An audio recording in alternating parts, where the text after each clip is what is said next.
Day 2 of Aetherdrift is upon us. We have 17 new cards that Wizards of the Coast has revealed to us, and we're going to be rapid fire running through them today. Once again, I'm going to be talking about their potential in both Standard and Commander, since those are the two formats I play the most. And without further ado, we're going to dive right into it. The first card we're going to be talking about is a new 1-drop white vehicle called Voyager Glidecar. This creature reminds me a lot of Warden of the Inner Sky. This is a 1-drop in white for currently doing the rounds in a Boros Convoke style deck. The reason it relates a lot to it is because you tap a lot of other creatures and artifacts. This card, interestingly, does not let you tap artifacts. And Warden of the Inner Sky gets very big very quickly and also gets flying and vigilance. So this card's effectively a direct comparison to it. It's obviously it's not a bad card because it does fit into that strategy nicely, but I do think Warden of the Inner Sky does push it out. I don't think you can afford to really run both. The fact you need to crew it to attack with it is significant. You also do have to tap creatures if you don't crew it, so effectively you are crewing it one way or another, and I don't think it stacks up because of that. In Commander, I do think this card probably isn't impactful enough. There's obviously a funny world where you can have 1 million tokens or 1 million creatures, tap this thing to infinity and swing for the face. It'll have flying, so it's pretty hard to block. But honestly, I don't think it's a very exciting vehicle for Commander. I think there'll be much more flashier ones you can use with that new Boros Commander we talked about yesterday. The next card to talk about is a new Merfolk. This is Mindspring Merfolk, another Merfolk wizard. For some reason, many Merfolk appear to be wizards these days. This one has an exhaust ability that lets you draw cards equal to the amount of mana you put into it. Kind of an interesting card. I do think it's held back by its poor stat line. 1 mana 1/1 with a tap ability, and the tap ability really you're not going to be using till a lot later. Not to mention the fact that to even use its tap ability, it needs to stay on the board for a turn unless you can give it haste or the ability to activate it immediately. And I do really think this holds it back, unfortunately. I do like the ability. It's the only... We've seen a few exhaust abilities that aren't tap related. This feels like maybe it might have been at one point, but they had to nerf it. I do think without the tap symbol, it might have been pretty good. But ultimately, I do think that's its weakness, and I don't really think we're going to see it in Standard. In Commander, Merfolk are a popular creature type. Even then, though, I do think Merfolk generally have a lot of pretty decent early drops, 1-drops as well. A lot of them can pressure early or draw cards or rummage. I do think that this card doesn't really stack up to them. Next, we're going to talk about an exciting card called Possession Engine. This is the next in a long line of cards for 5 mana in blue that steal a thing. The one that jumps to my mind is Mind Flayer. There's also been a new Capenna Commander card that puts a shield counter on something and steals it. These cards are generally hit or miss. I do think they're really good to bring in against, say, a slow deck. So if you're playing in a control matchup or maybe a more mid-rangey matchup, the value you get out of a card like this is really strong. I also think the other thing going for this card is the fact that it is a vehicle, meaning that when you steal the creature, this card will sit off to the side as an artifact, meaning that it's a lot more difficult to target. Right now in Standard, there is pretty limited amount of artifact hate, funny enough. There's a lot of enchantment and creature hate, not so much artifact. If you're in black, you have very little ways to deal with it, though I think there was that new 2-drop that was revealed yesterday. Having said that, I don't expect that card will be run. Possession Engine, I think, is a good stalemate breaker. I think when you're playing against fast decks, it's probably a little too slow to get going. You're probably only going to be stealing a little tiny creature, and you probably won't feel too good about that. I think in Commander, this card could be really interesting. I don't see the world that it immediately goes in. It is an artifact that can steal a creature. I don't know if we've had an effect like that before. So it might have some potential there, honestly. Not a bad card. I don't think it's something you'll see too much of. I do think it could pop up in the odd control-based or mid-range-based game in Standard, though. Next card we have is Thopter Fabricator. Another flying artifact with Crew 2. This is another blue card that cares about drawing your second card each turn. And the payoff is pretty decent, making a little 1/1 evasive token. It's not irrelevant. Annoyingly, though, I think this card would have been a lot better if the Thopters it made could crew it. You need to make 2 of them to really get this card going. 3 mana 4/4 flyer is pretty good stats, honestly. Most flyers at the moment are really small, particularly for 3 mana, so I do think it has that going for it, and the crew cost isn't exuberantly high either. I'm not sure we've seen a really strong deck that is able to consistently draw that second card each turn. There are a few other cards that care about drawing the second card, and I don't think we've seen any really breakthrough yet. I think in Commander you could do some pretty quirky stuff with this card, where every turn you're trying to draw 2 cards on everyone's turn, and you're putting out this Thopter army. I think that could be cool. Once again, it is an artifact, and blue is the color to be in for artifacts, so there is definitely some potential there, though I suspect maybe a little less than up the possession engine we covered earlier. Next up is Curse Cloth Wrappings. This is a 4 mana artifact that buffs your zombies. Funnily enough, I don't think this is a zombie card. I know, it buffs zombies, as I said. It's its ability that makes it probably more likely to see play in a graveyard, a general graveyard or self-mill related deck. Effectively, you can tap this artifact and resurrect a creature for its mana cost. It also turns it into a zombie and gives it a finality counter, or the equivalent of it, right? Because it exiles itself when it dies. It makes a token. This is a difficult card to evaluate because graveyard hate in Standard is very prevalent.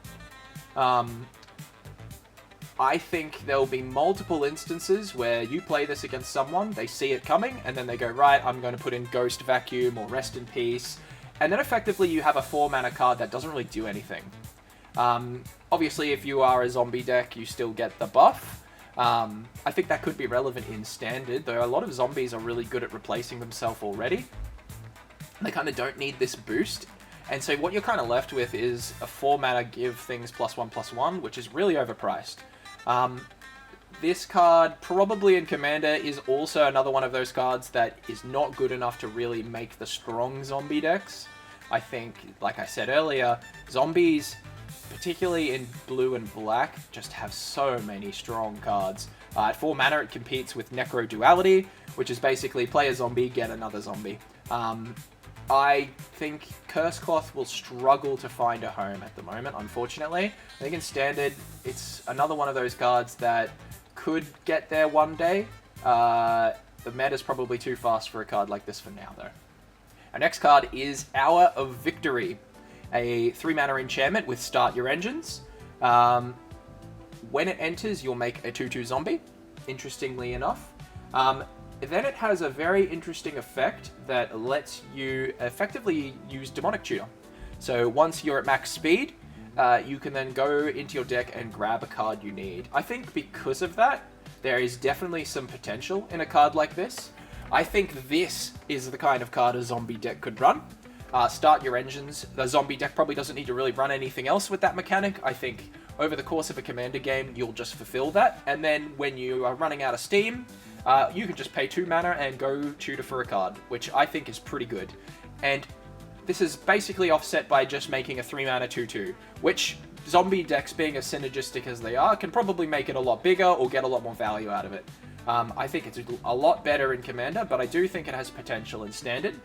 There's a card called Case of the Stashed Skeleton, which also is a black enchantment that also has a condition, and when you fulfill it, you can use Demonic Tutor. That card sees play in skeleton decks. That's really about it. Tutors probably are a bit better in Commander than they are in Standard right now.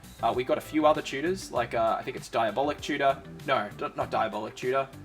The one that tutors for you sacrifice a creature or an artifact and you can go tutor, basically. That one. We got a few.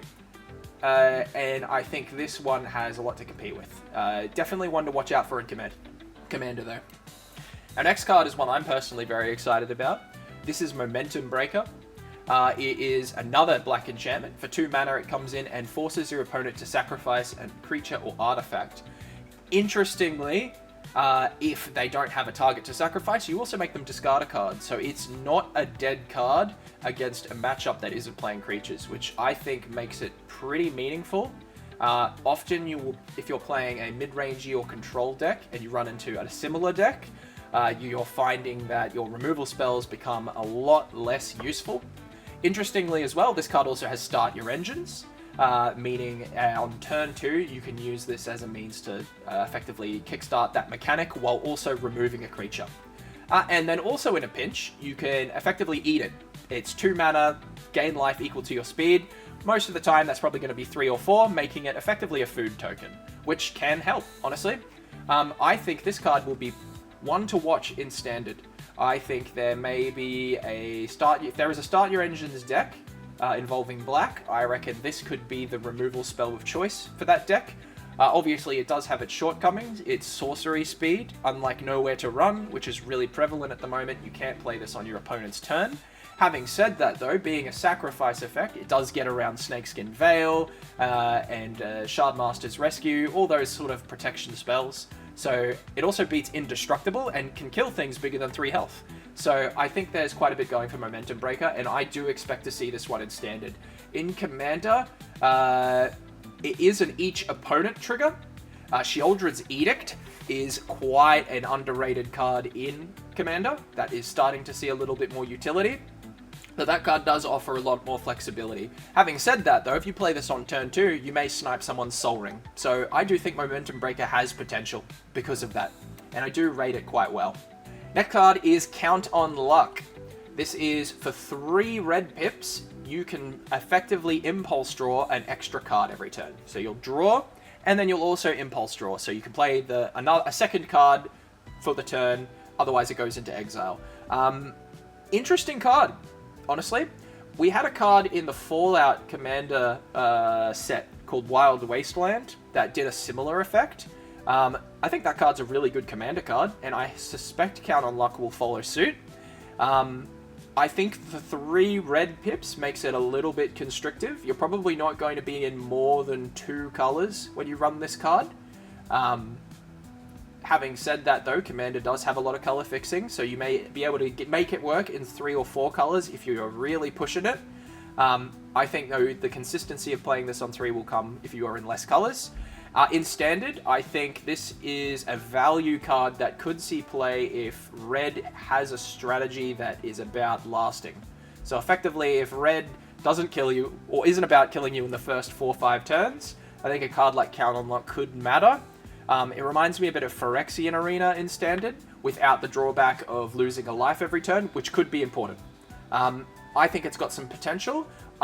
I'm not a believer in current Standard, but if the meta shifts or slows down enough and there's a red strategy that wants this, Count on Luck could absolutely see play. Next up is Full Throttle. Effectively, for 6 mana, you get to attack 2 additional times. We've seen cards that let you do it once. The one that comes to mind is the 4 mana flashback one, Seize the Day. The one that comes to mind is Seize the Day. This is effectively for 2 more mana, getting to get 2 extra combats. Unlike Seize the Day, this also untaps all creatures you control, or rather all creatures that attacked, which effectively would mean all tapped creatures. When you play this card, you are going in for the Alpha Strike. This is the I will win this turn card. You will definitely not want to play a card like this in a strategy where you have one big creature that just wants to swing multiple times, because you are definitely too vulnerable to just having that creature removed, and then you have spent 6 mana to effectively for nothing, really. This card will be really strong in a go-wide deck, where you can basically triple dip into attacking with your little creatures. Goblins, for example, might care about a card like this if they play cards that cost 6 mana, which is unlikely. But effectively, the idea is that the more creatures you have, the more insulated you are from having this spell's effect denied by someone removing all your creatures when you attack. So I think this card could have potential in Standard, and equally, I think this card will be an absolute house in Commander. I do think that this is probably one of the better combat enablers in Red. 7 mana is a bit more steep, but I think it's well priced as a finisher. It's definitely no Craterhoof Behemoth, but it is also in red. I think this card could be one to watch. Next up, we have another uncommon. This is Grease Wrench Goblin. If you remember the goblin I showed off yesterday, I showed it off specifically because it was a cheap goblin with a mana sink and haste. This goblin is 1 mana, loses the haste, but still has a mana sink. And I think we are on the precipice of potentially a very competitive goblin deck. How competitive remains to be seen. Maybe tier 2 or 3. I think goblins are real now, at least in standard. We do have Krenko in standard. In Commander, you might want to run a card like this. I think there's probably... Goblins are a pretty competitive creature type. I don't think this card goes in that deck, but I do think this is a card to watch out for in standard. If goblins are good, I would not be surprised to see this card pop up in that list. Next up is a very interesting card. This is another red 1-drop. This is Marauding Marco. It is a shark pirate that puts 1/1 counters on it every time you discard a card. If you discard 2 cards, it becomes a 3/3. There are cheap red cards that let you mass discard cards. So Burning Inquiry comes to mind, Control of the Court. These kind of cards absolutely make Marauding Marco nuts. The cycle ability on it is really interesting, so if you do draw it late, it can just be tossed away for a card. I think there is a massive amount of potential in a card like this. I do think this card in Standard is probably one of its weaker formats, ironically enough. I still think it's good. I think this card gets a lot better in Pioneer, Modern, and lots of older formats where have more explosive discard effects. In Commander, this card is a really fierce 1-drop. Possibly one of the better ones we've seen ever. I think you will see this card in a pirate kind of deck, maybe also a cycling deck, and obviously your discard strategies as well would love a card like this. I think Marauding Marco is a really solid 1-drop. Next up, we have a very flashy green mythic. This is March of the World Ooze. For those of you who are big fans of Slime Against Humanity, this might be the card you have been waiting for. This card will make all your creatures have base power and toughness 6/6. Meaning, if you have a 0/0 creature that puts counters on itself, like the slime, it will be a 6/6 plus the counters on it. So if a slime had 3/3 counters on it, it's a 9/9 now. March of the World Ooze is a very powerful card. Probably a card that's a bit better in Commander than Standard. The reason I say that is Standard has lots of enchantment hate right now. It may be difficult to have a card like this stick on the board, but in cases like that, it does have an ability where if your opponent casts a spell on your turn, you make a 3/3 elephant creature. And I think that could be powerful. There are decks that really like to play cards on your turn. I'm not just thinking of Dimir Bounce, which is probably a bit too fast for a card like this, plus can bounce the card away. I'm thinking more about Azurius control decks that like to deduce on your end step, or remove something on your turn, right? This puts a bit of a wrench in their plan, because you're not only replacing a creature that was removed, right? You're also presenting a massive threat with that. I think right now, might be harder to find a home for this. The meta also has to slow down for a card like this to work, but it's definitely going to be one on the radar to watch. I think it goes in your Slime Commander decks. I think it is a serviceable finisher in a token strategy. I think there's a lot to love about this card, and definitely one worth remembering. Next up, we have Malt Tender. I've put this card on this list because it is another 1-drop that can add 1 mana. So it's another 1 mana dork. A lot more constrictive than Llanowar Elves, since it requires you to, have a card in your graveyard. It is designed almost certainly to pair with this insect theme that seems to be going on in green and black, where you mill yourself, put lots of creatures in your graveyard, bring back a bunch of insects. I think this card complements that strategy a bit. Unlike probably the best comparison, which is Deathrite Shaman, this is definitely no Deathrite Shaman. It does not let you exile any card, only lets you exile your own cards, which I do think holds it back. Having said that though, if you can find a way to consistently ramp with this on turn 2, that is a very powerful effect. I think you could potentially pair this with a Surveil land. So on turn 1, you play a Forest with Malt Tender. Turn 2, you play any of the Surveil lands. Put that card in the graveyard. This can supplement the Surveil land that you would have basically missed out on tapping, right? So it still lets you play your 2-drop, which I think is interesting. We'll see if that's relevant. I think it has much more potential in Standard than it does in Commander. Insects is a cool creature type, don't get me wrong. I think this could work in an insect deck, but I haven't really seen too many real powerful insect decks yet. Time will tell, though. Next up, we have Fearless Swashbuckler, a fish pirate. He is a mean-looking swordfish with haste. 3/3 with haste is already a little bit of an eyebrow raiser. That's a pretty interesting and powerful body. Vehicles you control having haste is also very interesting because it lets you simply play a vehicle the following turn, immediately crew it and attack with it. No vehicles jump to mind that I might immediately want to get a benefit on the turn after this comes in. Obviously, this creature needs to survive too to make that work. Its other text makes it very interesting though. If you do attack with a pirate and a vehicle, you draw 3, discard 2. That is a very powerful effect. The concern I have is the condition around that might be too restrictive. The dream I can see is you play a 1-drop. Spyglass Siren is a pirate with 1 power. You play turn 2 that Ixalan Schooner again, Subterranean Schooner. I remember it now. Crew it, swing with it. Fearless Swashbuckler comes in turn 3 and you swing with that, right? And you get the trigger. I think there's a few steps along that journey that make it easy to deny that. Which I think makes that more of a dream than anything else. But if you can make that effect work, it will be really powerful. I think this card will be great in Commander. I think we're seeing a really large uptake of pirates and vehicle synergy. And I look forward to seeing this card in that list. I reckon it will be in there, and I reckon it will be one of the better ones, honestly. I think this card will perform really well in that deck. Next, we have Ketramos, the New Dawn. Another Amonkhet god. I think he is a brand new one, if I remember correctly.